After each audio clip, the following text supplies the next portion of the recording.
The code blue alarm was screaming through the NICU when I collapsed against the wall at 2:00 a.m., my breast milk spilling across the floor from the bottles I had just finished pumping. 20 feet away behind a crowd of doctors and nurses moving with terrifying urgency, my son was dying. Again, Leo had stopped breathing for the third time that night, his tiny 2-pound body going gray under the harsh hospital lights. Someone was doing chest compressions on him with 2 fingers. 2 fingers were all it took to cover his entire chest. I couldn't move, couldn't breathe, couldn't do anything except watch through the window of bodies surrounding his isolette and pray to a God I wasn't sure I believed in anymore. My hands were covered in my own milk, sticky and warm, and I thought distantly that I should clean it up, but I couldn't look away from my son. If these were his last moments, I needed to see them. I needed to be there even if I couldn't hold him. The automatic doors to the NICU burst open. For one desperate, foolish second, I thought maybe it was my family. Maybe they had finally come. Maybe my father or my Aunt Rebecca or anyone had driven through the night after my dozens of unanswered messages, begging them to come to care to acknowledge that their grandson, their great-nephew, was fighting for his life. But it was just another nurse coming on for the night shift. She took one look at the scene at me, crumpled against the wall in my milk-stained shirt, and immediately came over. "Honey," she said softly, helping me up. "Let's get you cleaned up. The team is doing everything they can." That's when I saw it. In the sudden silence of my phone that had been desperately clutched in my hand, the screen lit up with a notification. Not from the family group chat I had been flooding with updates and prayers and desperate pleas. Not from my father or stepmother or brother. It was from Instagram. Aunt Rebecca had tagged the family in a new post. My hands were shaking so violently I almost dropped the phone as I opened it. The image loaded slowly, agonizingly, like the universe wanted to make sure I absorbed every detail of what I was about to see. There she was. Aunt Rebecca, the family matriarch, the woman who had spent decades perfecting our image of Boston elite respectability. She was radiant in a floor-length evening gown on stage at the Children's Hospital Gala, arms spread wide, accepting applause, tears of performative emotion streaming down her perfectly made-up face. The caption read, "Honored to support our precious children in their time of need. Every child deserves a fighting chance. Number Giving Back, number Children's Hospital, number Family First, number Blessed." The location tag said she was 3 miles away. 3 miles. The same hospital system. She could have walked to this NICU in 45 minutes. Instead, she was on stage accepting credit for caring about sick children, while my son, her own flesh and blood, was being resuscitated by strangers. I felt something crack inside my chest that had nothing to do with heartbreak because my heart had been breaking for weeks. This was different. This was the sound of every excuse I had made for them shattering. Every "they're busy and they don't know what to say and they're processing in their own way" turned to dust. They weren't silent because they were grieving or scared or unsure. They were silent because my son's crisis didn't fit the aesthetic. It wasn't Instagram-worthy. It couldn't be filtered and hashtagged and turned into social currency. Behind me, I heard the most beautiful sound in the world. Leo was crying. A thin, weak, angry cry that meant his lungs were working again, that he was breathing, that he was alive. The medical team was stepping back, the crisis averted for now. A nurse was adjusting his ventilator settings. Another was recording vitals. Ryan appeared from wherever he had been, probably getting coffee, and went pale when he saw my face. "He's okay," I said before Ryan could panic. "He's breathing again." But look at this. I held up my phone, my hands still trembling, still sticky with milk. Look what she posted while they were coding our son. Ryan took the phone. I watched his face transform from relief to confusion to a rage so pure and cold it scared me. He had always been the diplomatic one, the peacemaker, the perfect son-in-law who never rocked the boat. But something in his eyes shifted right then, something fundamental and irreversible. "They want to play the perfect family," he said quietly, his voice deadly calm. "Let them. But we're done performing in their show." He pulled me close, careful of my tender, leaking chest, and pressed his forehead to mine. "We're going to survive this, Lauren. All 3 of us. And when we do, we're going to build a life so real and so full of actual love that their fake world won't be able to touch us." I looked past him to Leo's isolette, where my son was fighting with every cell in his premature body to live. Then I looked at the phone in my hand, at Rebecca's practiced smile and her hollow words and her complete calculated absence. And I felt something I hadn't felt in the 5 weeks since Leo was born. Clarity. They weren't going to show up. They never were. And I was done waiting. If you've ever felt invisible in your own family, if you've ever realized that the people who were supposed to love you unconditionally were only interested in how you made them look, please hit that like button and subscribe. This story gets darker before it gets better, but I promise you there's hope on the other side. Drop a comment telling me if you've ever had to choose between your peace and your family's expectations. Now let me take you back to where this all really started. 3 months before that devastating night in the NICU, I was sitting in my small but cozy Boston apartment staring at 2 pink lines on a pregnancy test. After years of trying, after 3 miscarriages that had left me emotionally shattered, I was pregnant again. Ryan came home from his architecture firm to find me crying on the bathroom floor, and for a moment he looked terrified until I held up the test. We held each other and sobbed with joy and terror in equal measure. The first person I called was my father. Richard Montgomery, successful investor pillar of the Boston social scene. A man who had always been more comfortable writing checks than expressing emotion. "That's wonderful news, sweetheart," he said in that distant way of his. "Have you told Rebecca yet? She'll want to help plan a shower." Even in that moment of joy, I should have heard the warning. My happiness wasn't about me. It was about how it could be packaged and presented by Aunt Rebecca. Rebecca wasn't actually my aunt by blood. She was my father's older sister, a woman who had married well, divorced better, and spent the last 20 years as Boston's unofficial arbiter of social propriety. Every charity gala, every fundraiser, every society page mention seemed to feature her perfectly coiffed head and practiced smile. After my mother died when I was 7, Rebecca had swooped in to help my father raise me. What that really meant was that she micromanaged every aspect of our lives to ensure we reflected well on the Montgomery name. I was the disappointing daughter. Not because I wasn't successful, but because my success didn't photograph well. I was a published author, a novelist who wrote literary fiction that won small awards but didn't make bestseller lists. I made a comfortable living, but my book signings in independent bookstores didn't generate the kind of social currency Rebecca valued. My father had remarried when I was 12. A quiet woman named Brenda, who had learned early on that it was easier to let Rebecca run the show than to fight her for influence. The pregnancy was complicated from the start. At 20 weeks, my cervix started to shorten. My doctor put me on modified bed rest. I sent updates to the family group chat trying to keep everyone informed. "Doctor says baby is measuring small but healthy. Need to take it easy for a while." Rebecca's response. A thumbs up emoji. That was it. My father sent a brief, "Take care of yourself," and then nothing. Meanwhile, the chat was constantly buzzing with Rebecca's updates about charity events. Polo matches her son's new position at a hedge fund, her daughter's engagement to a Kennedy cousin. At 26 weeks and 3 days, I woke up in a pool of blood. The pain was excruciating, but worse was the terror. Ryan drove me to Mass General, breaking every traffic law, his knuckles white on the steering wheel. "It's too early," I kept whispering. "It's too early." The emergency room was a blur of bright lights and urgent voices. "Severe preeclampsia," someone said. "We need to deliver now." Leo Montgomery Chen was born at 2:47 a.m. on a Tuesday morning, weighing 2 pounds and 1 ounce. He was so small that Ryan's wedding ring could slide up his entire arm. He came out silent, which the nurses later told me was normal for extreme preemies, but in that moment the silence was deafening. They whisked him away before I could even see his face clearly.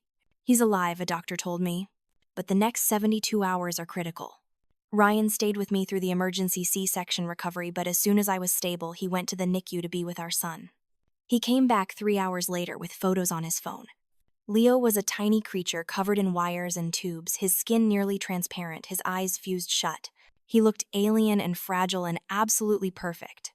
"He's a fighter," Ryan said, his voice breaking. He squeezed my finger. That's when I sent the first message to the family group chat. I attached Ryan's photos and wrote a paragraph explaining what had happened, asking for prayers and support. I waited for the responses to pour in. My father sent that single thumbs up emoji. Nothing from Rebecca. Nothing from Brenda. Nothing from my younger brother Ethan, who I later learned had been told by Rebecca that I was handling it and didn't want to be bothered. The silence was crushing, but I told myself they were in shock. They didn't know what to say. They needed time to process. The NICU became my entire world. I was there every single day from 8 in the morning until midnight. I learned a new vocabulary: bradycardia, desaturations, PDA-ROP, NEC. Each term represented a potential catastrophe. Leo had a brain bleed on day 3. On day 7, he stopped breathing and had to be resuscitated. On day 12, they thought he had developed a life-threatening intestinal infection. Every day was a roller coaster of hope and terror. I documented everything in the family group chat. I sent photos of Leo updates on his weight gains measured in grams, small victories, like when he first tolerated my breast milk through his feeding tube. I poured my heart into those messages, desperate for connection, for acknowledgement, for someone to care.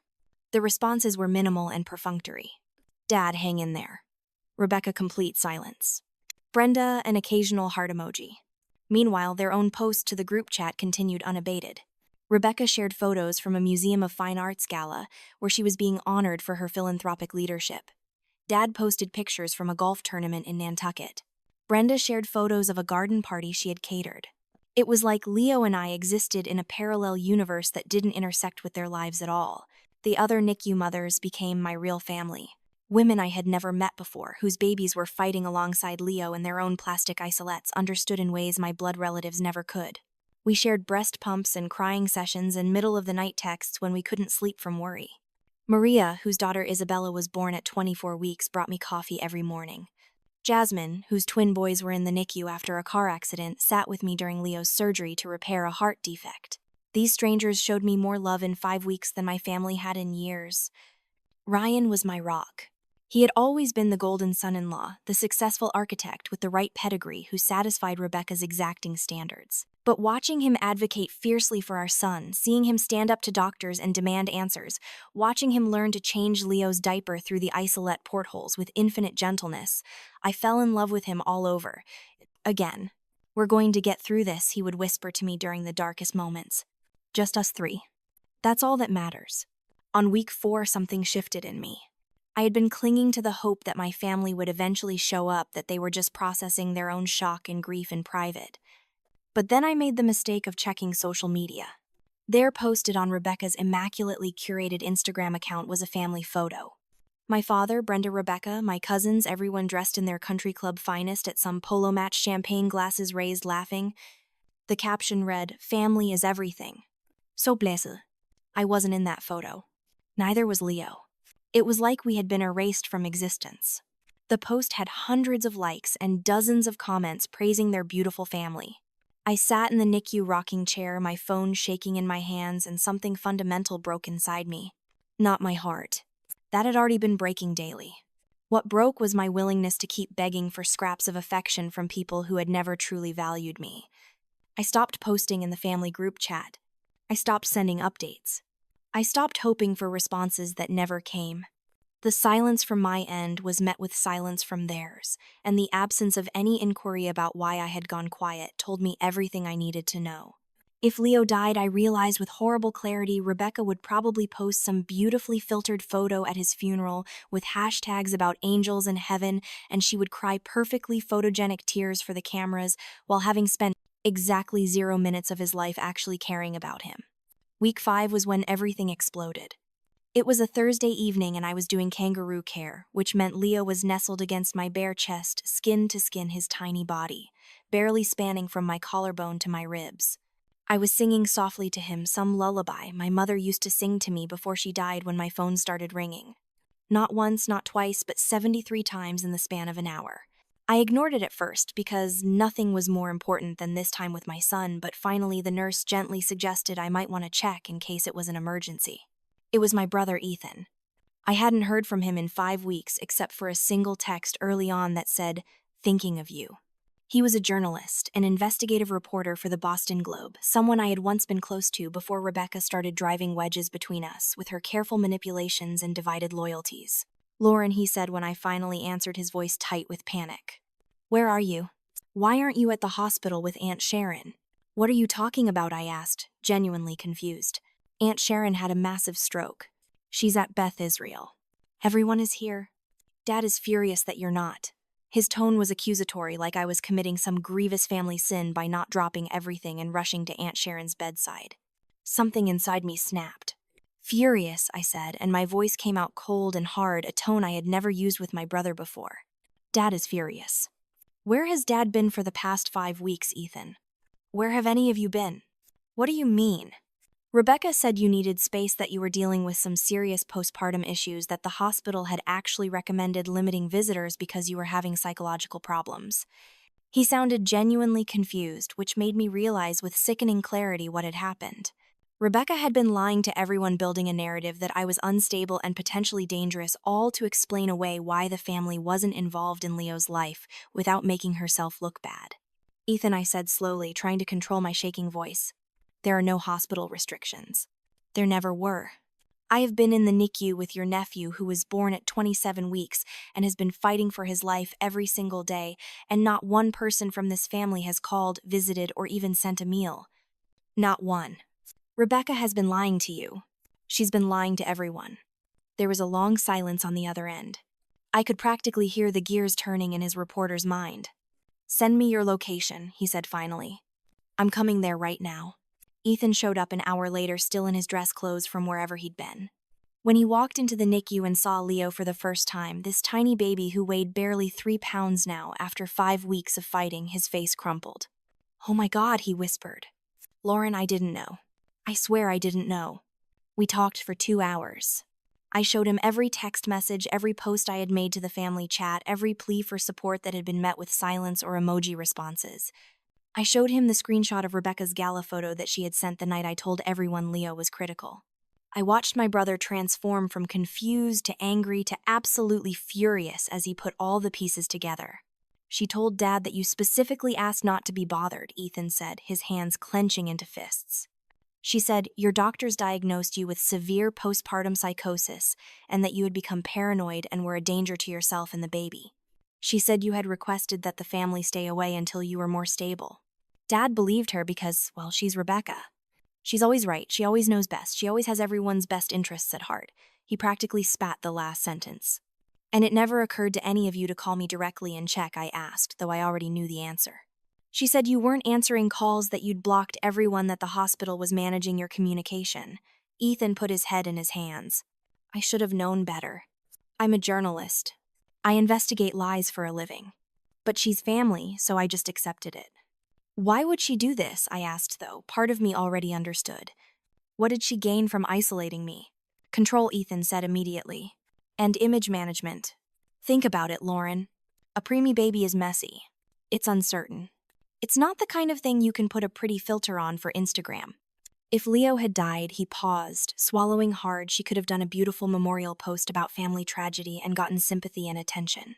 But the day-to-day reality of the NICU, the uncertainty, the possibility that Leo might survive but with disabilities, that doesn't fit her narrative. She couldn't figure out how to make it work for her image, so she decided to pretend it wasn't happening and constructed a story that explained your absence without making her look bad. The analysis was so clinical, so accurate, and so horrifying that I started laughing. It was either laugh or scream. She used my son's life or death crisis as a PR problem to be managed. Yeah, Ethan said quietly. She did, and I helped her by not questioning it. Lauren, I am so sorry. The next day, Ethan went to confront our father. I wasn't there for that conversation, but he told me later that Dad had completely broken down when he realized the truth. The man had been genuinely convinced that I was suffering from severe mental illness and that staying away was in my best interest. It never occurred to him to question Rebecca, to reach out to my doctors to come see for himself. He had been complicit in my abandonment, not through malice, but through his lifelong habit of letting Rebecca make all the decisions and accepting her version of reality as truth. I told Ethan I wanted a family video call. I wanted every single person who had ignored me for 5 weeks on that call, and I wanted to look them in the eyes while I spoke my truth. He set it up for the following evening. The family was gathered in Aunt Sharon's hospital room, which felt grimly appropriate. Dad, Brenda, Rebecca, my cousins Jennifer and Mark, even Uncle Paul, who I barely knew. The screen was crowded with faces. I had grown up with faces that had been absent when I needed them most. I was in my rocking chair in the NICU with Leo sleeping against my chest. Ryan stood behind me, his hand on my shoulder. I had practiced what I wanted to say, but when the moment came, I just started talking from my heart. Hi everyone, I said, keeping my voice level and cold.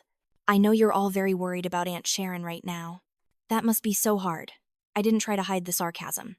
I slowly tilted the phone camera down so they could see Leo, his tiny body barely covering my chest, the feeding tube taped to his cheek, the monitor leads disappearing into his diaper. This is your nephew, your grandson, your cousin, I said. His name is Leo. He's 5 weeks old and he weighs 3 pounds. He has survived a brain bleed, a heart defect, repair suspected sepsis, and more breathing crises than I can count. He has fought for his life every single day since he was born, and he's done it essentially alone. I lifted the camera back to my face. I could see them all on the screen, some looking shocked, some guilty, some confused. Rebecca's face was a mask of carefully controlled concern. I sent you messages, I continued. So many messages. I begged for support, for visits, for prayers. I sent photos and updates. And you all believed Rebecca when she told you I was crazy and dangerous and didn't want you here. Not one of you thought to pick up the phone and call me directly. Not one of you thought to show up anyway and see for yourself.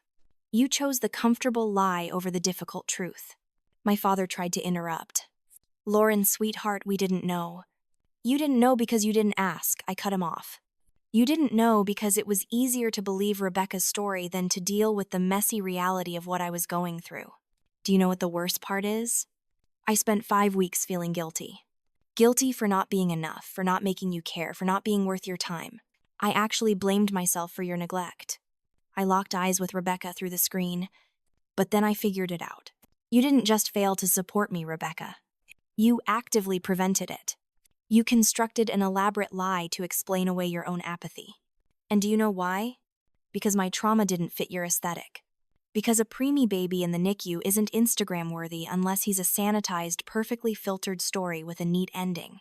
The messy middle part, the uncertainty, the possibility that Leo might die or survive with special needs, that wasn't the kind of thing you could leverage for social capital. Rebecca's face had gone pale. Lauren, you're being dramatic and unfair. I was following medical advice. You never spoke to a single doctor here, I said flatly. You never called the hospital. You never asked me what I needed. You did nothing except send me a photo of yourself at a children's hospital gala on the worst night of my life.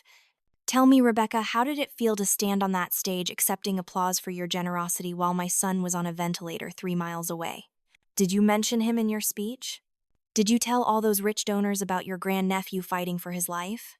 Or did you just take the credit and the accolades without any of the actual work of caring? I didn't wait for her to answer. You didn't just lie. You performed. You used my son's crisis as a prop to burnish your reputation while ensuring no one actually had to deal with the reality of supporting us. That's not family. That's sociopathy wrapped in designer clothes and fake charity. My father's face had gone ashen. He was staring at Rebecca with an expression I had never seen before, like he was seeing her clearly for the first time. Brenda was openly crying. Rebecca's mouth was opening and closing, but no sound was coming out. The mask had finally cracked. I'm done, I said simply. I'm done begging for scraps of affection. I'm done making myself small so you can feel big.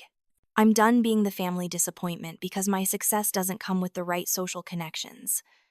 I found my real family here in the NICU with women who were strangers 5 weeks ago but who showed me more love and support than any of you ever have. Leo and I are building a new life now, and you're not invited to be part of it unless you earn that place. Not with money, not with social connections, not with your name. With actual presence, support, and love. I ended the call without waiting for responses. My hands were shaking, but I felt lighter than I had in years. Ryan kissed the top of my head. I'm so proud of you, he whispered. Leo stirred against my chest, making the little squeaking noises that meant he was about to wake up. Everything that mattered to me was in that room. The next morning, I was doing my usual routine of reading to Leo when the NICU nurse came to tell me I had visitors. My father and Brenda were standing outside the unit looking small and lost. They weren't dressed in their usual polished clothes. They looked like they had barely slept. I almost told the nurse to send them away, but something in their posture stopped me. We should have been here from day one, my father said when I came out to talk to them. There's no excuse. I'm not going to try to make one. I just want to ask if you'll give me a chance to be the grandfather Leo deserves, even if I failed at being the father you needed. I looked at him for a long moment. No more letting Rebecca speak for me, I said finally. No more accepting her version of my life without asking me directly. No more choosing image over reality. Never again, he promised. His eyes were wet. Can I meet him? I led them into the NICU, showed them how to scrub in, watched as they approached Leo's isolette with something like reverence. My father put his finger in Leo's tiny palm, and when those miniature fingers wrapped around it, he started crying. He's so small, he whispered. He's so small and so brave. Like his mother, Brenda said softly, looking at me with what seemed like genuine respect for the first time ever.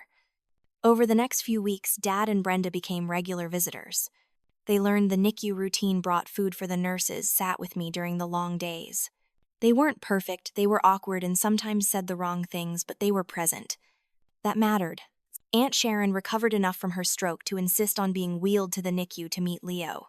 She took one look at him and then at me and said, "Rebecca did this to you, didn't she? I've watched that woman manipulate this family for decades, but this is a new low. She had no patience for pretense, not after facing her own mortality. She became an unexpected ally, a truth teller who refused to let anyone sugarcoat what had happened." Ethan came by every few days with coffee and investigative reporter energy, which he channeled into learning everything possible about preemie development. He made spreadsheets of Leo's growth, researched early intervention programs, and somehow made me laugh even on the hardest days. "You're not alone anymore," he told me. "I'm done being a bystander in this family. From now on, I show up." Rebecca tried calling several times. I didn't answer. She sent a long text message that began with, "I think there's been a misunderstanding," and ended with, "Family is forever," as if time and platitudes would erase what she'd done. I deleted it without responding. She wasn't entitled to my forgiveness or my emotional labor. 10 weeks after his dramatic entry into the world, Leo came home. He was 5 pounds of fighter, still tiny but strong enough to breathe room air, to take bottles, to sleep in a regular crib instead of an isolette. We had a parade of nurses and therapists, scheduled a pharmacy's worth of medications and more medical equipment than I knew what to do with, but he was home. Our little apartment had never felt more like a sanctuary.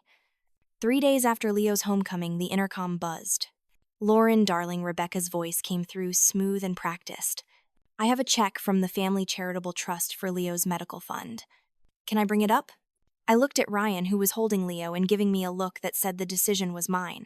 I pressed the intercom button. "We don't need your charitable donation, Rebecca." "I'm your aunt," she said, and for the first time I heard frustration bleeding through her controlled tone. "I'm family. Let me in." "No," I said clearly. "You're just someone I share DNA with. My family is in this apartment.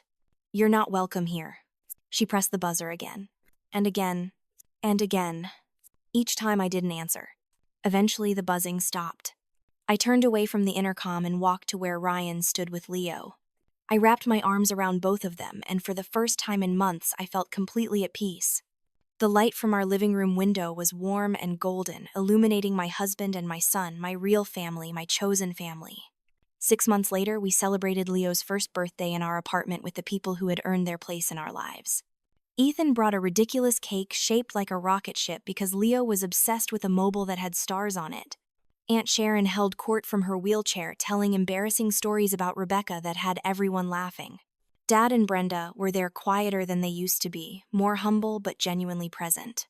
Maria, Jasmine, and 3 other NICU moms came with their babies, all of them thriving miracles, all of them part of the unbreakable bond forged in the hardest season of our lives. Leo, now a healthy 20 pounds, with the biggest brown eyes and the most infectious giggle, sat in his high chair, destroying his smash cake with pure joy. I watched him surrounded by people who loved him, not for image or status, but because he was him, and I felt overwhelmingly grateful. Grateful for his survival, yes, but also grateful for the clarity that his crisis had brought me. "We're taught that family is an unconditional obligation," I said at one point, raising my glass. "That blood is everything." But it's not. Family isn't an obligation. It's a title that has to be earned through love, respect, and showing up, especially when things get hard. Thank you all for showing up. For being here, for being family in the truest sense. Later that night, after everyone had left and Leo was asleep in his crib, Ryan and I stood in the doorway of his nursery watching him sleep. "Do you ever regret it?" Ryan asked quietly. "Cutting Rebecca out." The confrontation. "No," I said without hesitation. "I regret the years I spent trying to earn love from people who were incapable of giving it. I regret the time I wasted feeling inadequate because I didn't meet their arbitrary standards. But standing up for myself and for Leo, that's the best thing I've ever done besides marrying you and having him." "You saved all 3 of us," Ryan said, pulling me close. "By refusing to accept less than you deserved, you showed me what real strength looks like. You showed Leo that he's worth fighting for. And you showed yourself that you're enough just as you are." 2 years later, Leo is a thriving toddler who loves books, which fills my writer's heart with joy, and dinosaurs, which Ryan encourages by building elaborate block cities for him to destroy. The scar from my emergency C-section has faded but not disappeared, a thin white line that reminds me of the night everything changed. Dad and Brenda are part of Leo's life in measured, boundaried ways. They've worked to earn back trust slowly and imperfectly, but with genuine effort. Ethan became Leo's godfather and my fiercest defender. He wrote an investigative piece about how social media culture incentivizes performative family relationships over genuine connection, though he never mentioned Rebecca by name. I knew who it was about. So did she. I've only seen Rebecca once since that video call. It was at a family funeral for a distant relative. She tried to approach me across the reception hall, perfectly styled, as always, her practiced sympathy face in place. I simply turned and walked away. I didn't owe her anger or explanation or closure. I owed her nothing at all. The NICU Mothers Group still meets once a month. Our babies play together while we drink coffee and remind each other that we survived the unsurvivable. They are my sisters in ways my biological family never were. When Leo has nightmares, or when I have dark moments remembering those terrible weeks, these women understand. They don't judge or minimize. They just hold space for the trauma while celebrating how far we've all come. Last month, Leo pointed to a photo on our refrigerator, the one of him at 3 weeks old in the NICU tiny, and wired up with me leaning over his isolette. "Who's that?" he asked in his adorable toddler voice. "That's you," I told him. "You were very small and very brave. And that's Mommy loving you with all her heart." "Brave like Mommy," he said matter-of-factly and went back to playing with his dinosaurs. Children see the truth so clearly sometimes. "Yes, baby boy. Brave like Mommy. Brave enough to walk away from people who couldn't love me right. Brave enough to demand better. Brave enough to build a new family out of love instead of obligation. Brave enough to teach you that you never have to shrink yourself to fit into someone else's idea of who you should be." I look at my life now so different from what I imagined when I was younger, trying desperately to win Rebecca's approval, trying to make my father proud, trying to be enough for people who would never be satisfied. I'm a best-selling author now. My third novel hit the New York Times list last year, but that's not what makes me proud. What makes me proud is that I built a life on my own terms. What makes me proud is that Leo will grow up knowing he is loved fiercely and without condition. What makes me proud is that I chose myself finally after decades of choosing everyone else first. Sometimes healing isn't about forgiveness. Sometimes it's about recognizing that some people will never change, and the healthiest thing you can do is stop waiting for them to. Sometimes love means saying no. Sometimes family means choosing who gets access to your life. Sometimes the bravest thing you can do is walk away from people who taught you that love was something you had to earn instead of something you deserved, simply by existing. If you're reading this and you're in a relationship where you feel invisible, where you're constantly trying to prove your worth, where you're accepting crumbs of affection while watching everyone else get feasts, please hear me. You deserve better. You deserve people who show up. You deserve love that doesn't require you to perform or achieve or shrink. You deserve a family that sees you, values you, and fights for you. And if your biological family can't be that, you have permission to build a new one. The people who show up in your darkest moments, who sit with you in waiting rooms and pump rooms and hospital corridors, who bring you coffee and let you cry and tell you that you're doing an amazing job even when you feel like you're failing, those people are your family. Blood doesn't make family. Love does. Presence does. Respect does. My son is napping right now as I write this, the afternoon sun streaming through his window and catching the dust motes in the air like tiny stars. My husband is in the next room working on architectural plans while listening to music. My home is small and imperfect and filled with the beautiful chaos of an active toddler. It's not Instagram perfect. It's not going to win any social awards or earn me a place on any charity boards. But it's mine built on authenticity instead of performance, on real connection instead of obligation. And that makes it priceless. The women who walked through the NICU fire with me taught me that you don't have to go through hard things alone. My brother taught me that family members can change and grow if they're willing to do the work.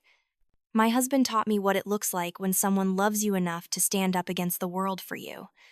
My father, in his awkward late-arriving way, taught me that it's never too late to try to make things right, even if the relationship will never look the way it once did. And Rebecca, she taught me the most valuable lesson of all. She taught me that not everyone who claims to love you actually does, and that's okay. She taught me that sometimes the most loving thing you can do for yourself is to stop trying to change people who don't want to change. She taught me that I don't need validation from people who have none to give. She freed me in the end by being so completely and obviously wrong that I finally stopped making excuses for her. I hope if you've made it this far that you take something away from my story. I hope you know that your pain is valid, even if others try to minimize it. I hope you understand that you're allowed to protect yourself and your children from toxic people, even if they're family. I hope you believe that it's never too early or too late to draw boundaries and demand respect. I hope you see that sometimes the greatest act of love is walking away. So here's my question for you. Have you ever had to choose between your peace and your family's expectations? Have you ever realized that the people you thought would be there for you were actually part of the problem? What did you do? How did you find your way through? Drop your story in the comments because I guarantee there's someone else reading this who needs to hear it. Someone who feels alone and invisible and like they're crazy for feeling hurt. Your truth could be the permission slip they need to change their life. And if my story resonated with you at all, please hit that like button and subscribe. More importantly, share this with someone who needs to hear that they deserve better. Sometimes we can't save ourselves until we see someone else doing it first. Be that example for someone else. Show them it's possible to build a beautiful life on the other side of letting go. Thank you for listening to my story. Thank you for being here. And remember, family is not defined by blood or obligation. It's defined by love, respect, and showing up. Choose people who choose you back. You deserve nothing less.